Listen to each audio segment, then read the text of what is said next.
So after discussing the three types of computers based on the data processing technique, analog, digital and hybrid, now we move on to next type of computer. We call it as a supercomputer. So what exactly is supercomputer? So a supercomputer are the biggest and the fastest computers. They are designed to process a huge amount of data. A supercomputer can process trillions of instructions in a second. Remember, a supercomputer can process trillions of instructions in a second. It has thousands of interconnected processors. So see how fast this supercomputer is. So a computer which is able to process trillions of instructions in a second. Okay, we human beings, we find it very difficult even to follow one instruction even at a time. But see here, we have a supercomputer which is going to process a trillions of instructions in a second, and it has thousands of interconnected processors. So processor is a device inside a computer which is responsible for processing the instructions that are coming to you and giving you the desired result. Details about this processor, we'll see it when we are looking at the block diagram of a computer. So basically, supercomputers are particularly used in scientific and engineering applications. This is where you find the application of supercomputers, such as weather forecasting, scientific simulations and nuclear energy research.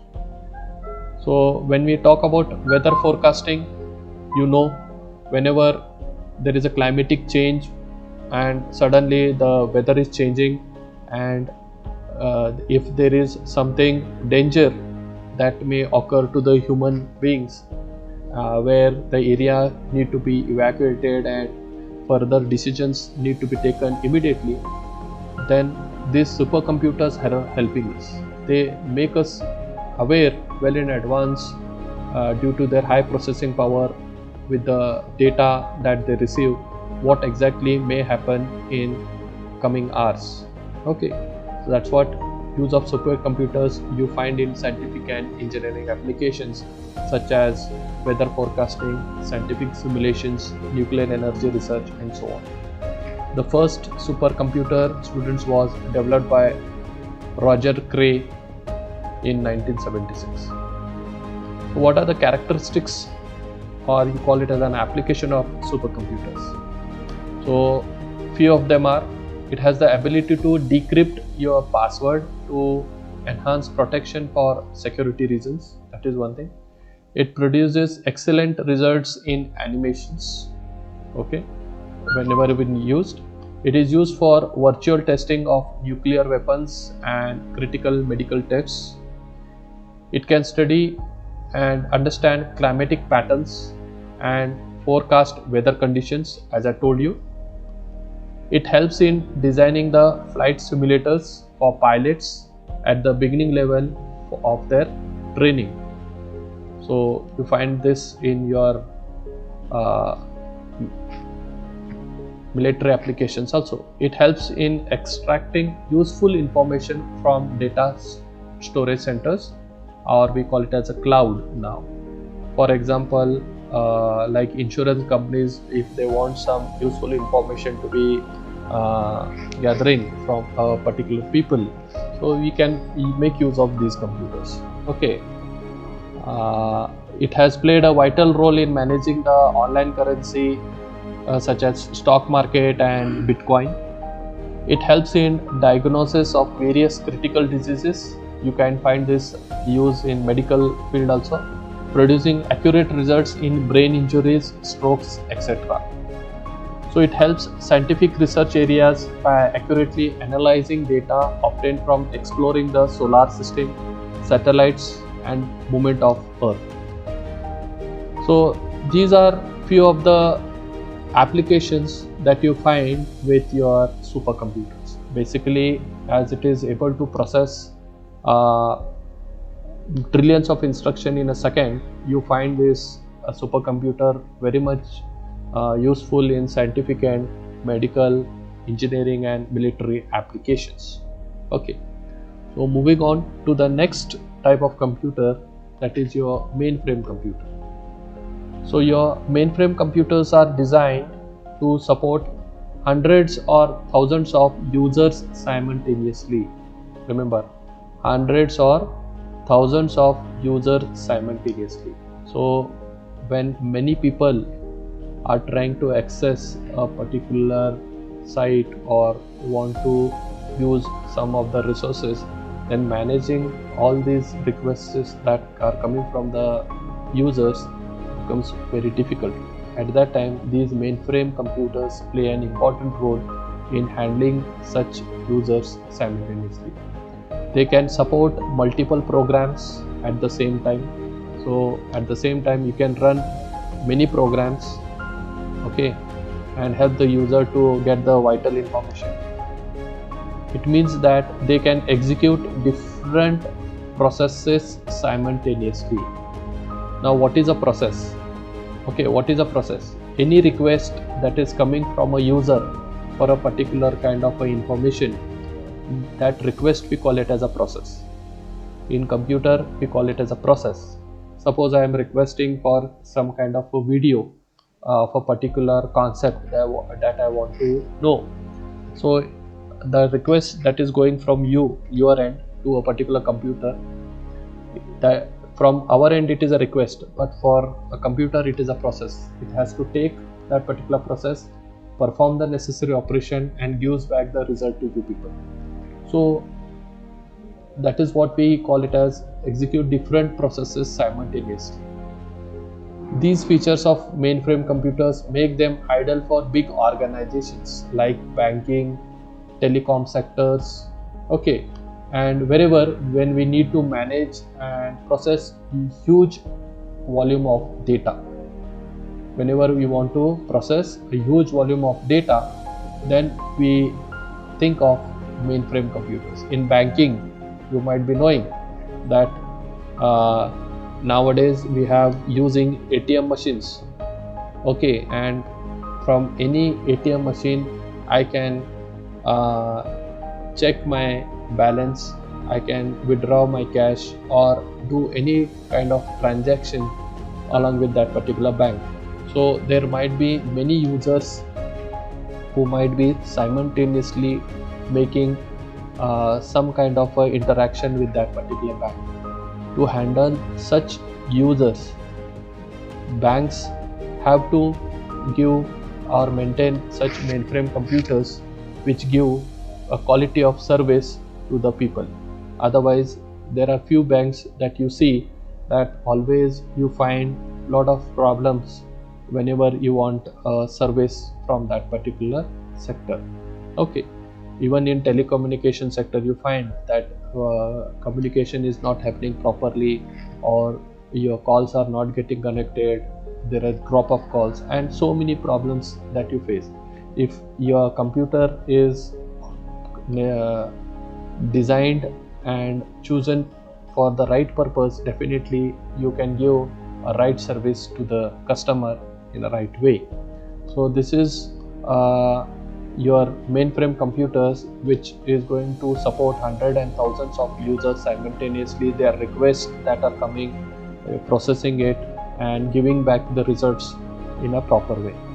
So mainframe computers, as I told you, few of the characteristics that you could see with these mainframe computers are: it can process huge amount of data, like millions of transactions in a second in a banking sector. It has a very long life. If we have installed the machine in a proper way, it can smoothly run up to 50 years. That is the main advantage of having a mainframe computer. It gives excellent performance with large scale memory management. So it never lets the company down with not able to give the results in a right time. So performance of these mainframe computers are very good.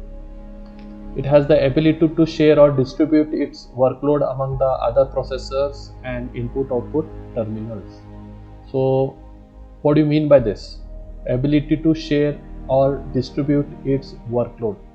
So sometimes what happens, if the load increases on these mainframe computers beyond their capacity, and if it knows that it is not able to handle many people at a given point of time, the load is shared or distributed among other processors. So on other processors, in the sense what, there might be other computers connected to them, so that work is shared to those computers, and that work is carried out by that particular computer, and then the result is shared back to the mainframe computer again. So we have computers with different processors, each processor taking up a new task and performing the necessary operation. So sharing of work, distributing of work is also possible with these mainframe computers.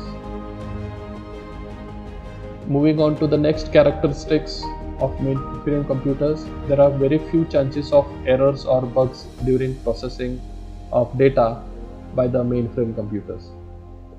So if any error occurs, it can fix it quickly without affecting the performance.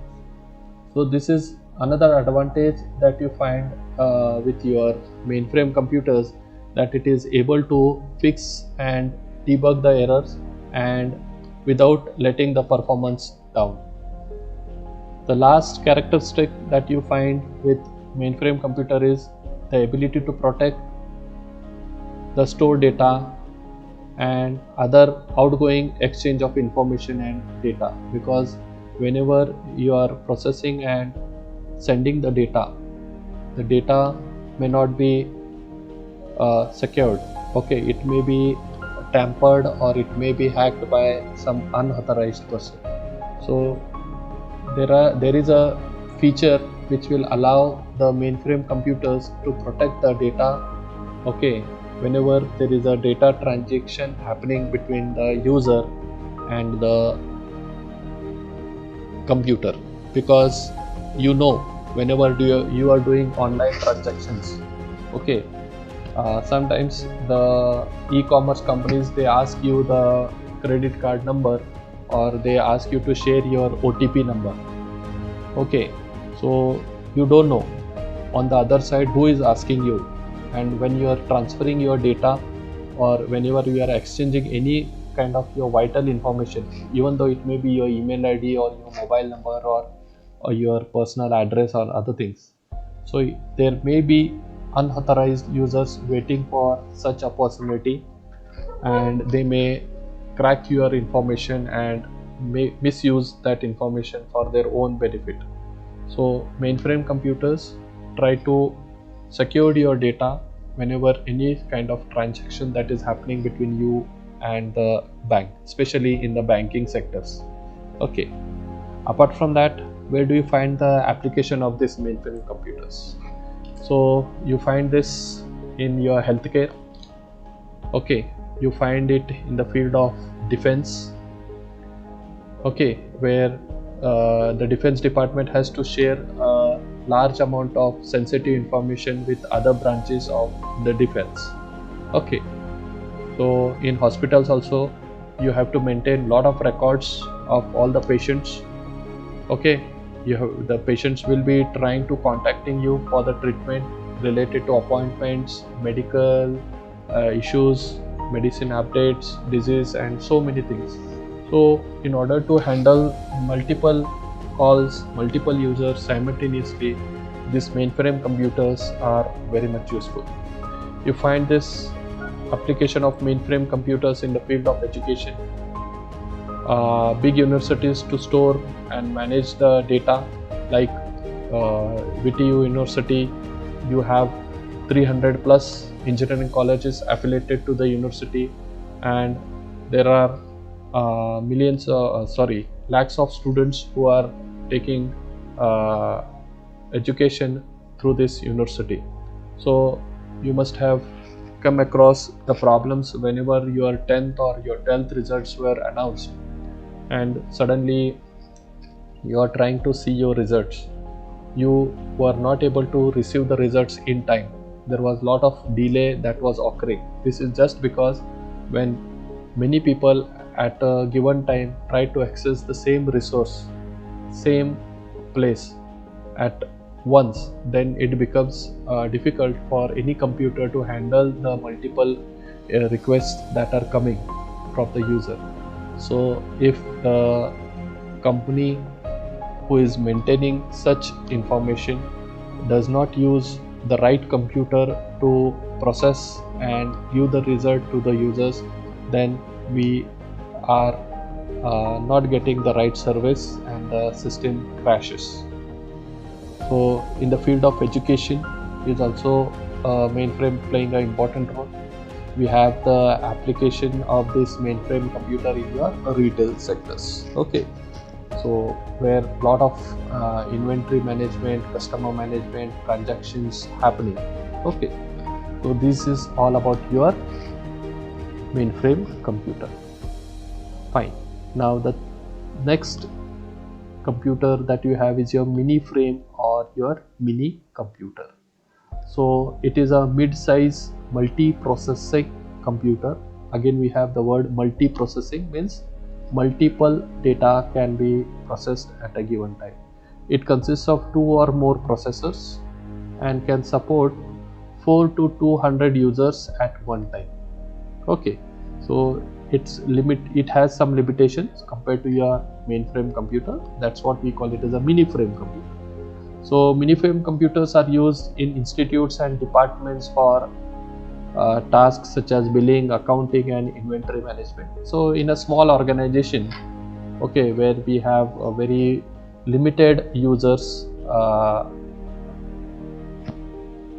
using these computers, then we go with this mini frame or mini computer.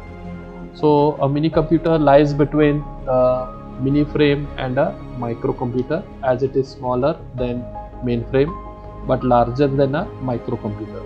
Okay, so what are the characteristics of your mini frame computer? It is lightweight, that makes it easy to carry and fit anywhere. It is less expensive than mainframe computer in terms of cost. It is very fast compared to its size, so size doesn't matter here. It remains charged for a long time, and it does not require a controlled operational environment. So these are few of the characteristics that you find with mini frame computer. Application of mini frame computers, basically 3 primary functions. One is process control. So it was used for process control in manufacturing. It mainly performs 2 primary functions, that are collecting data and feedback. Okay, and if any abnormality occurs, if there is any problem that is occurring in the process, it is detected by the mini computer and necessary adjustments are also being made accordingly. So in industry you can find this. So data management is another application where you find a mini computer. So it is an excellent device for small organization to collect, store and share data. Local hospitals and hotels can use it to maintain the records of their patients and customers respectively. So that is where you find the application of mini computer. And another one is your communications portal. It can also play the role of communication device in a larger system by serving as a portal between a human operator and a central processor or a computer. So these are the 3 applications of your mini computer. Fine. Moving on to the next type of computer, we have a workstation. So workstation is a single user computer that is designed for technical or scientific applications. It has a faster microprocessor, a large amount of RAM and a high-speed graphic adapters.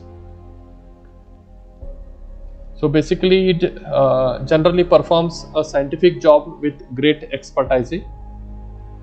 Accordingly, they are of different types such as graphics workstation, music workstation, and engineering design workstation. Okay, so basically you find these for people who are working with animations and in graphic industry. So characteristics of workstation are: it is a high performance computer system designed for a single user for business or professional use. Okay, it has a large storage capacity, better graphics, and more powerful CPU than a personal computer. It can handle animations, data analysis, CAD, audio and video creation, and editing. So it may be very much useful in an industry where we have animations, or in a company where data analysis need to be done. Okay, in mechanical engineering or civil engineering, CAD applications, computer aided design we call it as, and audio and video creation and editing. You find these workstations being used effectively. The few of the features of workstation are multi-processor cores. Okay, it has more processor cores than simple laptops or a computer. Okay, so you have the ECC RAM. It provides with error correcting code memory that can fix memory errors before they affect the system performance. RAID is another feature that you have, redundant array of independent disk. So here what happens is that it reflects the multiple internal hard drives to store and process the data. It's like replicating the data or capturing and storing the data separately, so that any damage or any problem occurs, we are able to recover it.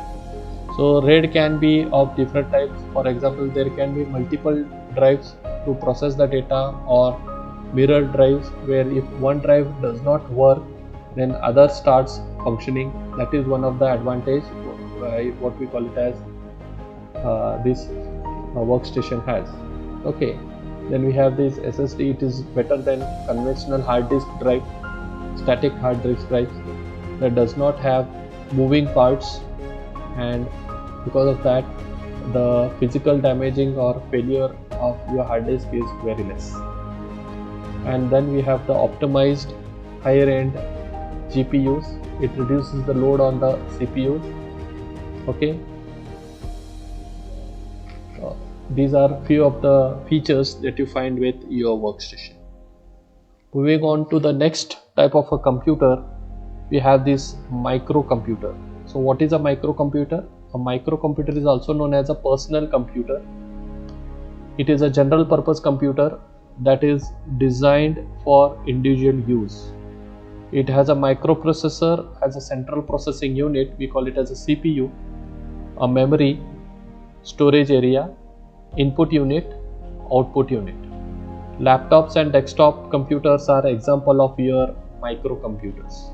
Okay, they are suitable for personal works, that may be making an assignment, watching a movie, or doing some official work, or any task or project related work that if you are doing, or executing some programs or running a software, or during your engineering or your school you have this, or if you have a business, then you have a microcomputer very much feasible. The characteristics of a microcomputer, as you know, it's smaller in size compared to all the other types of computers. You have a limited number of softwares that can be installed. The design for personal work and applications. Only one user can work at a given time. It is less expensive and easy to use, and it does not require the user to have special skills or training to use it. Generally comes with single semiconductor chip, and it is capable of multitasking such as printing, scanning, browsing, watching videos, listening to music, etc. So these are few of the characteristics of your microcomputer. So this is all about today's class. So let us quickly revise what we have done in today's session. So we have discussed about types of computers based on their performance and size. So here we have few of them. The supercomputer, one of the biggest and fastest computer, which is able to process trillions of instructions in a given second.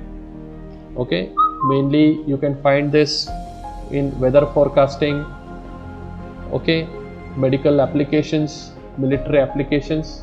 You have a huge amount of data storage available, okay, and it can be used for scientific research, okay, and exploring the solar system, satellite and movement of the earth.